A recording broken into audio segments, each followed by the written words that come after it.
যখন শ্রীকৃষ্ণ ব্রজে থাকতেন তখন সকল ব্রজবাসী জানতে পারেন শ্রীকৃষ্ণ কোনো সাধারণ মনুষ্য নয়, তিনি ভগবান। তখন ব্রজবাসী শ্রীকৃষ্ণকে বলেন, লালা তুমি সত্যিই কি ভগবান? তখন শ্রীকৃষ্ণ বলেন, হ্যাঁ এটা তো সত্য। তখন সকল ব্রজবাসী বলেন, তাহলে চলো আমাদেরকে বৈকুণ্ঠ দর্শন করাও। তখন শ্রীকৃষ্ণ তাদেরকে নিয়ে বৈকুণ্ঠে যেতে প্রস্তুতি নেন। তখন ব্রজবাসী শ্রীকৃষ্ণকে বলেন, তবে একটি শর্ত আছে, দর্শন করিয়ে পুনরায় আবার ব্রজে নিয়ে আসতে হবে। তখন শ্রীকৃষ্ণ বলেন, ঠিক আছে, এবং সকলকে নিয়ে বৈকুণ্ঠে পৌঁছান।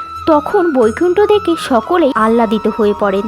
তবে কিছুক্ষণ পরেই আবার ব্রজে ফিরে আসার কথা বলেন। তখন শ্রীকৃষ্ণ বলেন, আরে এখানে আসার জন্য তো সবাই ব্যাকুল হয়ে থাকে এবং কত বড় বড় সাধনা করে থাকে, আপনারা এসেছেন, থাকুন না এখানে। তবে কেউ সেখানে থাকার জন্য রাজি ছিল না। তখন শ্রীকৃষ্ণ সকলকে নিয়ে ব্রজে আসি এবং এসে জিজ্ঞাসা করেন, আপনারা কেন বৈকুণ্ঠে থাকলেন না, কেন ফিরে আসলেন? তখন সকলে বলেন, আমাদের তো এই ব্রজের সঙ্গেই প্রেম, কেননা এখানে তুমি আমাদের লালা হয়ে থাকো।